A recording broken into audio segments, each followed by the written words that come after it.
Buongiorno e benvenuti a 7 in punto. Questa mattina parliamo ancora una volta delle eccellenze del nostro territorio e quando si parla di Veneto una delle eccellenze, un elemento che traina indubbiamente l'economia, fa aumentare il PIL, questa eccellenza si chiama vino. Vino Veneto ricco di tantissimi marchi di tutela e oggi vogliamo parlare dei vini dei Colli Berici e di Vicenza. E qui con me questa mattina il presidente del Consorzio Tutela Vini Colli Berici e Vicenza, Silvio Dani. Buongiorno e benvenuto. Buongiorno a lei e grazie dell'invito. Innanzitutto, per chi magari non fosse esperto in materia, quali sono i vini dei Colli Berici e di Vicenza?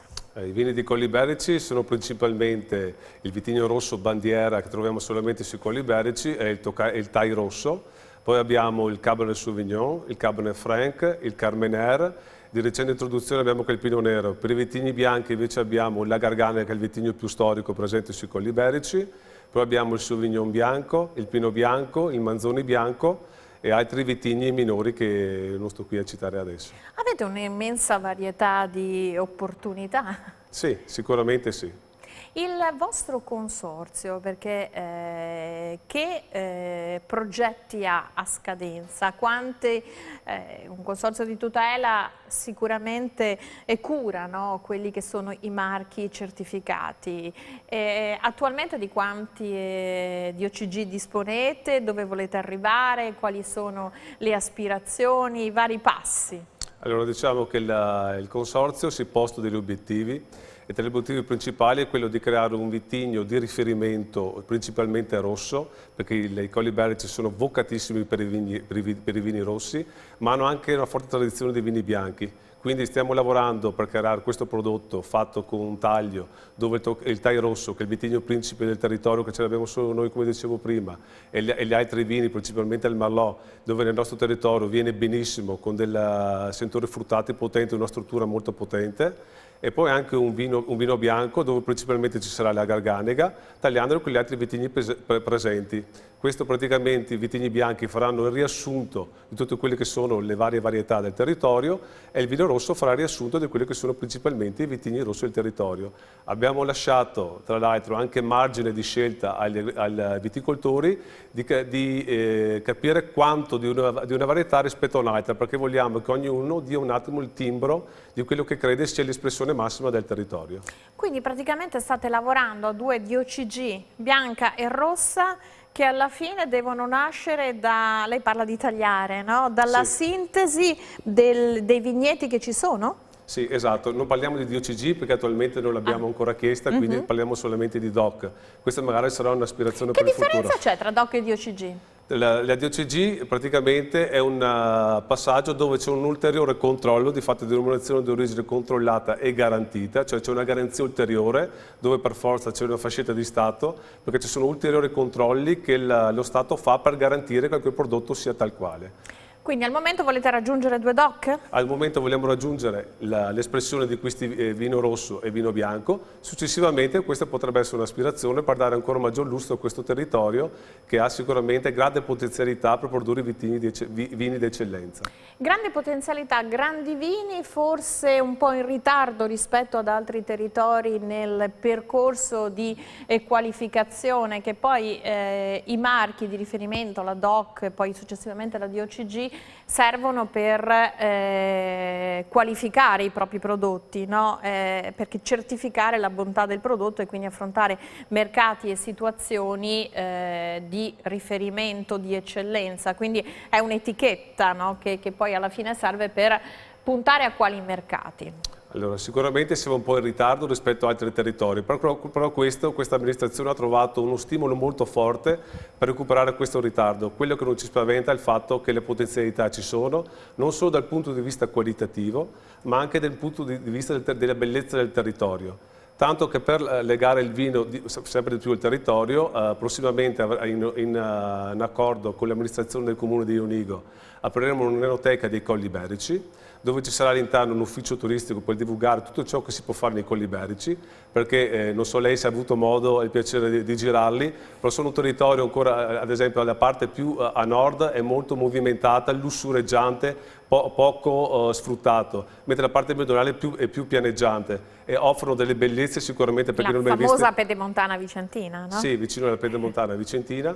All'interno di questa enoteca poi vorremmo inserirci all'interno dei circuiti turistici per attirare tutti quelli turisti che sono interessati al turismo enogastronomico e organizzare delle degustazioni in abbinamento con i prodotti tipici del territorio, ad esempio la soppressa vicentina DOP, l'Asiago, per far conoscere e divulgare il prodotto, perché è più facile. Siete in ritardo rispetto ad altre aree? Se c'è una motivazione? Ma questo non lo so dire fino in fondo, forse perché prima il mercato andava in una maniera e era abbastanza fare quello che si faceva prima, adesso il mercato sta andando in un'altra maniera, quindi bisogna essere come posso dire, protagonisti di se stessi, quindi riuscire a proporsi, ma non proporre solamente il vino buono, ma far capire da dove viene, far conoscere il territorio, che attraverso questa enoteca e questo ufficio turistico pensiamo di riuscire pian piano ad arrivare dove altri sono già arrivati, ma anche noi dobbiamo il merito anche noi di poter arrivare. Quanto un buon vino diventa viatico di un territorio, diventa biglietto da visita, ma diventa una sorta di guida di un territorio, quanto è da stimolo per non solo gli enoturisti, ma anche per i viaggiatori, perché poi è cambiata anche un po' la modalità, no, di scoprire i territori. Il Veneto stesso sta aprendo la fascia pedemontana, fino a qualche anno fa non veniva nemmeno considerata, no, una realtà turistica. Man mano invece questo approccio simil Toscana sì, si sta radicando. Quindi quanto un buon vino diventa il là per portare il turista, non so, di un posto piuttosto che un altro, cioè il Thai rosso a chi piace? Allora, il Thai rosso, ad esempio, il Thai rosso abbiamo due tipologie. Il Thai rosso tradizionale, che è un vino molto più leggero, ma molto più fruttato e fresco, che si abbina ad esempio a uno dei piatti della nostra tradizione vicentina, che è il baccalà vicentina, e una versione di Thai rosso molto più concentrato e strutturato, con dei sentori fruttati meno presenti, ma con l'evoluzione che questo vino ha, con questa struttura potente, mineralità, speziature e quant'altro, si propone per chi ama i gusti più forti. Quindi è per la carne? Quindi è più per la carne, l'altro magari un po' più per il pesce o come aperitivo. Detto questo, secondo me è importantissimo il fatto che un buon vino possa catalizzare turismo dal territorio, anche per uno che il vino magari non lo beve così spesso, ma però ha un po' di passione e quant'altro. Questo è il nostro intento, cioè far capire che il nostro prodotto che riusciremo a portare prossimamente possa essere conosciuto, perché nel momento in cui sei conosciuto e quindi la gente questo nome lo riconduce al territorio, puoi essere convinto che la gente possa arrivare, altrimenti se non riesci a fare questo passo non si riuscirà mai a far conoscere un territorio nella maniera più giusta. Io vorrei tornare su questo vino rosso, no? Questo Thai rosso che lei diceva in due varianti, una un po' più delicata con sentori fruttati, un'altra più potente e evidentemente quindi con una gradazione diversa. Il vino rosso è sempre stato un po' il vino del pranzo e della cena, quasi il vino comune, mi passi il termine, invece c'è una riscoperta del rosso in quanto vino pregiato? Intende come vino corposo o vino un po' più leggero? No, come corposo, come magari se ne beve meno, ma un vino che ha una sua importanza, che è un procedimento che, se penso alla Toscana, no, i rossi sono già stati valorizzati, oppure nel Veronese i rossi sono valorizzati, no?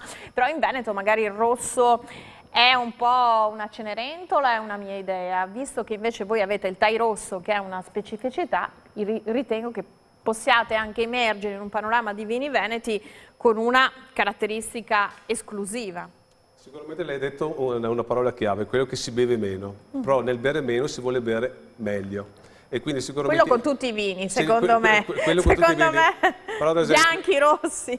Quindi quando uno beve meno, cos'è che vuole sentire? Vuole sentire un vino che veramente sia avvolgente, potente. Ora su questo ci vogliono i vini di struttura importante, con una struttura importante, una gradazione alcolica importante e anche con un'intensità olfattiva, una persistenza olfattiva importante. C'è chi però non piace le cose forti, ad esempio uno può piacere tantissimo il gorgonzola, però c'è chi che le piace l'asiago fresco, no? Certo. Ad esempio allora la tipologia strutturata, da quello che dicevo prima, mentre la tipologia meno strutturata è una cosa più delicata, ma riesce a berne 2 bicchieri in più rispetto all'altro, però uno preferisce questa perché gli piacciono le cose delicate, quindi la bellezza è che uno può scegliere la versione di struttura o la versione comunque più leggera, più beverina, ma comunque sia elegante e raffinata. La gradazione alcolica è sempre sinonimo di struttura? Lei prima diceva non necessariamente, perché se c'è troppo alcol e non c'è un'adeguata struttura del vino, è un vino, com'è che l'ha definito, sgradevole? Squilibrato e quindi alla fine diventa sgradevole, perché comunque sia, se non c'è una struttura importante insieme a un alcol importante, il vino non è equilibrato. Quando c'è troppo alcol e poca struttura, lei sentirà solamente l'alcol che punge al naso e quindi non rende piacevole il vino. Se invece la gradazione alcolica è accompagnata da un'altra struttura importante, data da altri elementi, il vino non risulta piacevole. Quindi gradazione bassa con una struttura più bassa. È più difficile produrre vini strutturati o tutto dipende dal vitigno, dal territorio, che certe caratteristiche che vengono conferite all'uva sono le caratteristiche del terreno, le caratteristiche microclimatiche dell'area dove cresce la vite, oppure c'è anche un particolare lavoro durante la vendemmia, in cantina, cioè quali sono i segreti? So che lei è un produttore, no, di uva, sì. E poi vorrò anche capire perché uno si ferma a produrre l'uva, lei produce l'uva, la conferisce in consorzio e la sua uva fa parte della base per cui poi vengono realizzati i vini del consorzio di tutela. Ecco, come si lavora l'uva, proprio perché credo che la prima fase sia quella determinante per la buona resa di un vino, oppure no? Certo, sicuramente è l'insieme delle cose. Se uno vuole raggiungere l'obiettivo di fare un vino di struttura importante, deve avere comunque la cosa primaria è il territorio che sia vocato a questo, quindi le zone collinari, mare argillose, ricche di scheletro, in modo tale che la pianta non abbia l'eccesso di vigore. Dopodiché c'è un detto storico che dice: fammi povero, io ti farò ricco. Dare pochi tralci, poche gemme, fare poca uva. Nel fare poca uva ci sarà la concentrazione sul territorio giusto, dove non c'è grandissima fertilità e non c'è grandissima disponibilità idrica, che fa sì che la vite continui a vegetare a lungo, mettendo in secondo piano la maturazione. Questi elementi tra territorio, lavoro dell'uomo e poi anche in cantina ovviamente si deve portare avanti tutto quanto il percorso per l'ottenimento di questo vino di struttura, tutte queste cose messe insieme fanno sì che io possa avere un prodotto di altissima qualità. Lei diceva fammi povero, io ti farò ricco, però credo che di questi tempi non sia facile rispettare, no, questa regola, perché lei diceva produrre poca uva, quindi i vigneti devono stare distanziati e magari ci può essere la tentazione di concentrare per avere un raccolto maggiore e quindi poter anche avere un guadagno maggiore, o sto dicendo una fesseria? No, non sto dicendo completamente una fesseria, però io sto parlando poca uva per pianta. Ecco che il segreto quindi qual è? Avere un maggiore infittimento di piante rispetto a quella che era la tradizione di una volta, cosa che negli ultimi 15-20 anni i produttori hanno capito e hanno cominciato a fare, e si è fatto e si sta continuando a fare. Perché non l'hanno capito prima? Infittimento vuol dire più piante in un terreno, sì. Ma questo non manda in sofferenza le piante? Cioè, quindi più piante e meno frutti per pianta? Esatto, più piante e meno frutti per pianta, così la vite ha meno da lavorare per andare a maturare il numero dei grappoli. Se io anziché dover lavorare 10 ore lavoro 5 ore, è ovvio che queste 5 ore lavoro meglio e riesco a produrre in maniera più qualitativa. Come si è ottenuto questo cambio di metodo? Perché poi prima si diceva come si arriva a una DOC, come si arriva a una DOCG, i consorzi hanno anche questa funzione basilare di mettere insieme produttori, vitivinicoltori, che necessariamente solo se lavorate insieme potete ottenere un risultato, ma non è facile perché magari ognuno è geloso della sua uva, è geloso del suo vino, è geloso dei suoi segreti, quindi credo che un po' questo non credo sia una caratteristica solo del vostro territorio, ma un po' di tutta la storia veneta. C'è sempre stata un po' una ritrosia, no? A mettersi in gioco, se non quando è necessario, quindi probabilmente anche una ritrosia a affrontare nuove tecniche, che poi sono nuove tecniche che vengono sperimentate anche attraverso l'impiego, la consulenza di agronomi, di persone che studiano magari anche in laboratorio, no, delle rese. Certo, in questo percorso qua si è arrivati col tempo perché il mercato cambiando, quindi una volta si beveva molto di più, il vino non doveva essere di qualche qualità particolare, col tempo si è capito che il consumatore era sempre più delicato, tra virgolette, e quindi voleva vini più qualitativi e si è capito che per fare vini più qualitativi bisognava abbassare le rese, però non bastava abbassare le rese, bisognava abbassare le rese per pianta e quindi per mantenere una certa resa che possa dare il reddito si è infettito il numero di piante per ettaro e questo ha portato a salvaguardare sia la quantità in parte che la qualità. Attraverso questo procedimento, questa lungimiranza, sono dati proprio recentissimi, il settore primario in Veneto traina il PIL nazionale dell'agricoltura a 4,5%, più 4,5%, insomma un dato del PIL che sarebbe auspicabile per ogni comparto produttivo e questo ovviamente grazie al vino.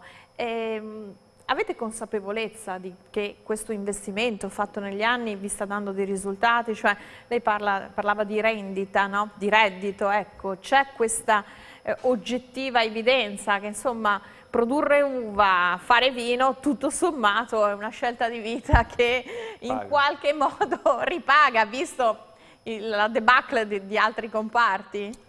Allora diciamo che si ha questa coscienza Questa domanda la faccio all'imprenditore, non al Presidente. Sì, allora, se posso dire, allora, abbiamo la consapevolezza, però non è per tutti quanti così. Cioè, ci sono delle denominazioni, ci sono dei vitigni che sicuramente al mercato sono ricercati e quindi sono anche remunerati. Ci sono altri vini, altri territori che non hanno questa fortuna e quindi sono un po' in difficoltà. È ovvio che si parla dove ci sono vini che hanno un gran successo sul mercato, ci sono aziende che sono costruite un marchio con determinati vini e quindi hanno successo sul mercato, ma ci sono anche realtà di denominazioni e di certi vini che sul mercato non sono così pagati, quindi diciamo che il fatto di voler continuare questa impresa con la speranza magari che col tempo per una serie di motivi le cose possono cambiare, quindi non è tutto oro quello che luccica. Diciamo che per il Veneto una buona fetta sicuramente abbiamo un mercato che sta andando abbastanza bene. Ma è un oro che luccica poco perché non è messo in vetrina o è un oro che luccica poco perché non è un 18 carati in alcuni casi? Bella domanda questa, alla quale è un po' difficile rispondere. Sicuramente in parte è perché bisogna farsi conoscere, tante volte si ha un buon prodotto, ma se non riesci a inserirti nel mercato nella maniera giusta, e questo non è sempre facile perché io ho un detto, che nella vita bisogna essere bravi, ma anche fortunati. Quindi certe volte si è bravi, si è a metà, l'altro 50% ci mette la fortuna che per una serie di motivi non si sa, si raggiunge questo successo. E su questa riflessione sulla dea bendata lascio la linea alla pubblicità, torniamo tra un paio di minuti, continuiamo a conoscere i vini dei Colli Berici e Vicenza attraverso l'intervista con il presidente del Consorzio Tutela Vini Colli Berici e Vicenza. Tra pochissimo.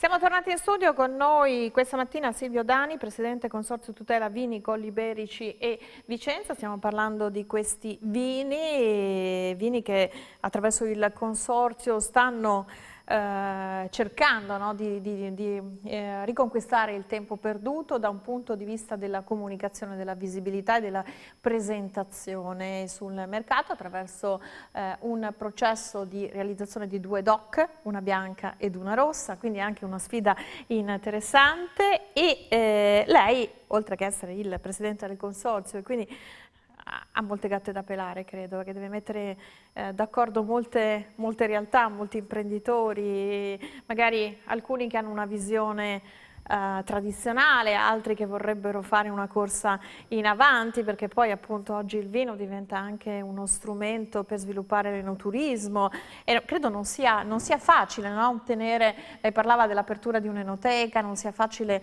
tenere tutti questi elementi sott'occhio, però la sua esperienza di imprenditore, se ne parlava prima fuori onda, è tale per cui lei produce uva, ma non ha mai fatto il passaggio a vitivinicoltore. Io ero molto curiosa, dicevo, ma come mai, no? Visto che uno produce un'uva di qualità particolare, che poi è la fonte primaria, no? Poi di un vino DOC, perché uno non fa il salto? Quindi anche una visione, forse per quello lei è anche presidente del consorzio, una visione molto pragmatica, fare il passo secondo la gamba a seconda dei tempi?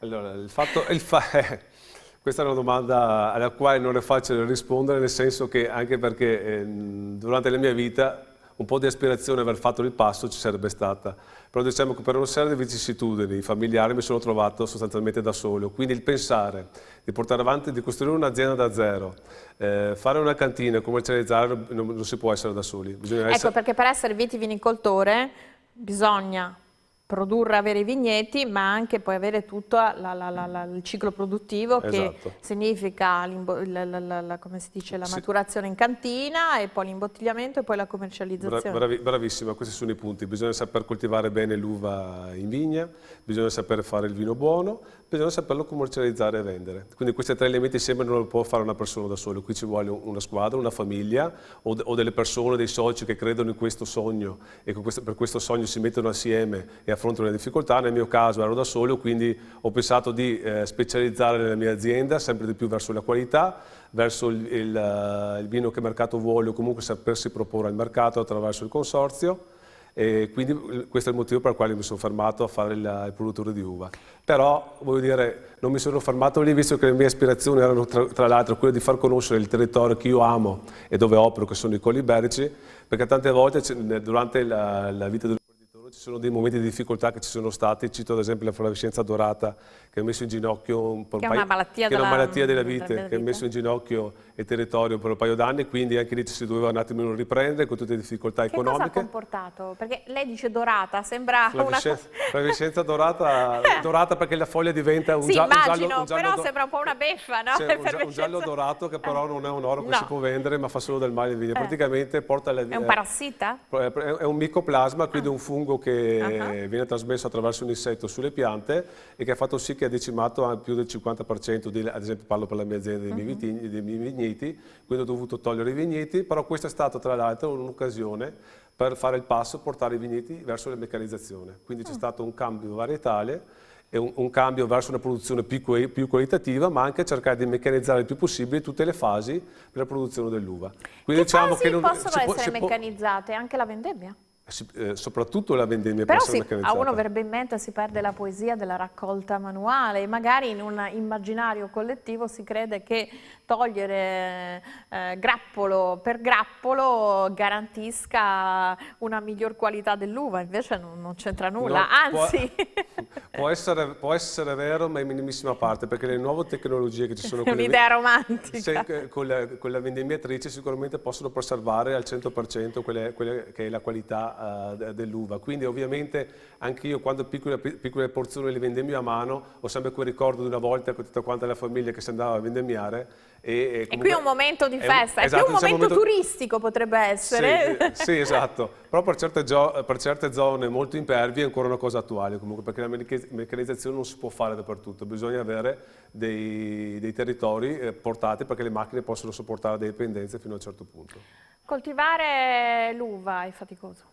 Se ti piace non è faticoso, certe volte ci sono periodi molto faticosi perché ad esempio da aprile fino a luglio è un periodo molto concentrato per tutta quanta la coltivazione, poi c'è la vendemmia, diciamo che la potatura è molto più tranquilla, è ovvio che certe volte sei là che lavori dove fa un freddo cane o magari sei indietro con i lavori quindi ti devi riprendere e devi un attimino sopportare, però voglio dire ci sono dei periodi molto duri, però dei periodi dove anche si può un attimo tra virgolette respirare e lavorare normalmente. Si parla tanto di bizze del tempo, no? Che non si riesce più a capire come siano le stagioni. Necessariamente per voi è importante sapere interpretare il cielo. siamo davvero di fronte ad un tempo che fai i capricci, e il meteo come influisce sul vostro lavoro? Perché non è che le viti sono sotto una serra, no? Una volta i nostri padri ci dicevano che metà dei lavori lo fa il tempo. Quindi il tempo è ancora così? È ancora così, nel senso che il tempo ci influenza tantissimo, perché se piove continuamente non riesce ad andare in vigna, se piove di più deve trattare di più, se c'è la siccità deve intervenire con l'irrigazione, quindi sicuramente il tempo, le bizze del tempo influenzano sia il lavoro del viticoltore e anche la qualità del prodotto finale. Lei ha toccato un tasto, siccità, ci sono state delle recenti piogge, però insomma si dice che manca l'acqua per un inverno troppo mite, quindi non ci sono stati approvvigionamenti, servono gli invasi, anche se gli esperti dicono che gli agricoltori si sono attrezzati perché hanno degli impianti di irrigazione sempre più all'avanguardia. Che cosa si può dire per quanto concerne la vite nel vostro territorio e se ci sarà una vendemmia anticipata, insomma un po' il polso della situazione nell'area che caratterizza i vini dei Colli Iberici e di Vicenza? No, sicuramente il clima quest'anno è stato, come diceva lei prima, molto asciutto il periodo invernale, il che ha fatto sì che le faglie si siano abbassate di molto. Fortunatamente recentemente sono arrivate delle piogge abbastanza importanti che ci hanno rasserenato, e quindi per un altro mese andremo avanti tranquillamente per quanto riguarda la vite. Sicuramente avremo, secondo quelli che i dati tecnici ci danno, una vendemmia leggermente anticipata rispetto alla media. Adesso questo ovviamente verrà confermato secondo quello che sarà l'andamento climatico da qui a divenire, perché potrebbe essere che faccia un luglio molto fresco e rallenti un attimino quello che è l'andamento fenologico rispetto a un luglio normale, quindi verrà confermata l'anticipo. Quindi la vite resiste abbastanza alle bizze del tempo, cioè il fatto che abbia piovuto tanto in maniera concentrata è tutto sommato non incide sulla maturazione, perché ci sono state delle piogge, ci sono state le piogge intense, quindi è importante che il terreno assorba e faccia riserva. Magari altre coltivazioni una pioggia eccessiva le fa marcire perché le inonda. Per la vite invece tutto sommato queste cosiddette assurdamente bombe d'acqua non sono un pericolo? Diciamo che non è stata proprio una bomba d'acqua, però venivamo da un periodo di siccità molto lungo, quindi il terreno era asciutto, c'erano dei crepi molto larghi, quindi tutta l'acqua che è venuta è stata bevuta e se ne è persa sicuramente poco. Dopo quindi una bella riserva. Esatto, una bella riserva. Ci possono essere state delle zone dove sicuramente magari è venuta molto di più, ecco, quando che è tanta in un momento molto breve sicuramente scappa via e non viene assorbita. Però diciamo che nella media, almeno nel territorio di Colli Iberici e la zona meridionale, ne è venuta una quantità buona per dare una garanzia di andare avanti sicuramente per un mese. Quanto è importante avere una strada dei vini?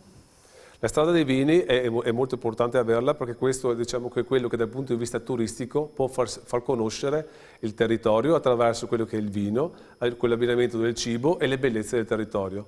Quando citavo prima il discorso dell'Enoteca dei Colli Iberici insieme all'ufficio turistico, questo qua sarà un lavoro che si farà anche con la strada dei vini, perché vuol dire lavorando insieme si possono raggiungere gli obiettivi che possono portare a dove il territorio di Colli Iberici merita, cioè il successo, facendo conoscere le qualità e le eccellenze che da questo territorio possono nascere.